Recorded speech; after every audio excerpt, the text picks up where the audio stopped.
Hello everyone, I'm Wave, and today I thought I'd talk about a topic that not only affects visual novels, but it did end up affecting a certain visual novel, and I figured I'd talk about it while it's still quite relevant. So today, I'm going to be talking about visual novels that essentially have a timer on them. The visual novels that will disappear one day and will not be able to be read after a certain point in time.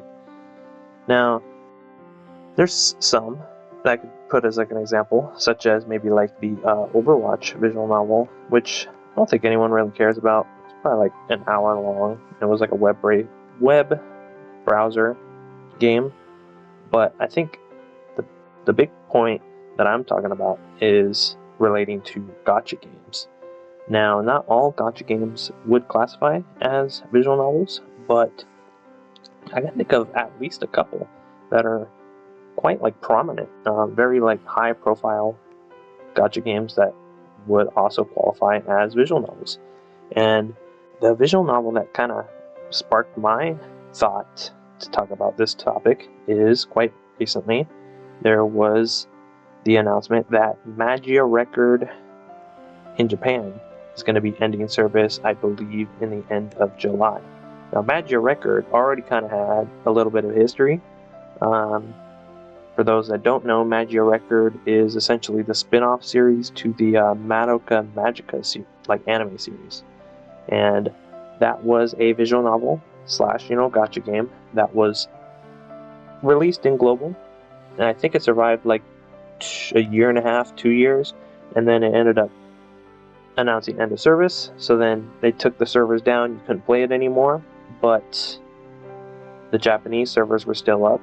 And surprisingly, there are people that have gone through, they ended up creating a fan translation for the game that still would work on internet, the servers. So the in-game servers, you could do everything in the game apart from like buy currency, otherwise you'd be banned.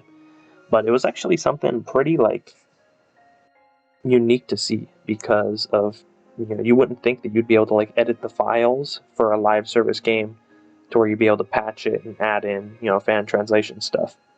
But like I said, that game is going to be ending service. So I figured I would talk about, how like bad it is that there's quite a few different gacha games that I would say could end up having some pretty like sizable and like solid stories that you'll never be able to read again. I personally ended up, I've been chipping away at it for quite a while, and I ended up finishing reading the main story of Blue Archive earlier this week, actually, and that's also a gacha game. Do I think that game's going to end the service anytime soon? Not really, but at the same time, people would be quite angry if that game was to go under. Same thing for something like Fate Grand Order. The day Fate Grand Order announces end of service, I promise you, there probably will be riots in the streets of Japan. That's how big of an impact Fate Grand Order has.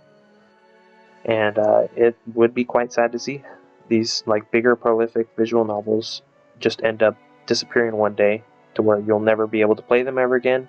The only way you're going to be able to experience them after a certain point is to just watch YouTube videos of them with the gameplay, with the story. And I don't really think that's, a good thing. Now, I guess in a way, some of these gacha games have made some attempts to kind of alleviate that for the eventual demise of the actual, applications, which would be in the form of anime adaptations. Now, so both Magia Record and currently Blue Archive do have anime adaptations, and there is kind of that little bit of variance in that one, you're seeing it as a viewer as opposed to in the typical visual novel style, you are playing as the character. So there's that little bit of, separation. And then at the same time, there is, always the chance of, okay, well, is the adaptation faithful to the original source material? But then even so, I don't think an anime adaptation can help alleviate some of the fleeting nature of a gacha game / visual novel, but at the same time, I don't know, it's not necessarily going to be exactly the same. So I still think that, it does suck that all gacha games that are also visual novels that have these multi-year long processes to where there's continuously adding story to the game, that when eventually that gets, the servers go offline, it's a pretty big hit to the player base. Do I really have a solution? Not really. Some of these companies would probably have to start making offline versions, which I don't think there has really even been a gacha game company that has done that.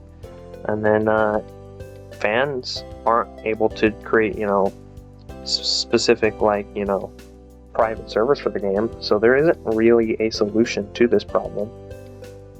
Anyways, guys, I've been Wave. Thank you for listening to me yap about, gacha games. I did end up enjoying, Blue Archive story, by the way, so it is kind of sad to see, another pretty big gacha game go under. Anyway, I'll see you guys next time.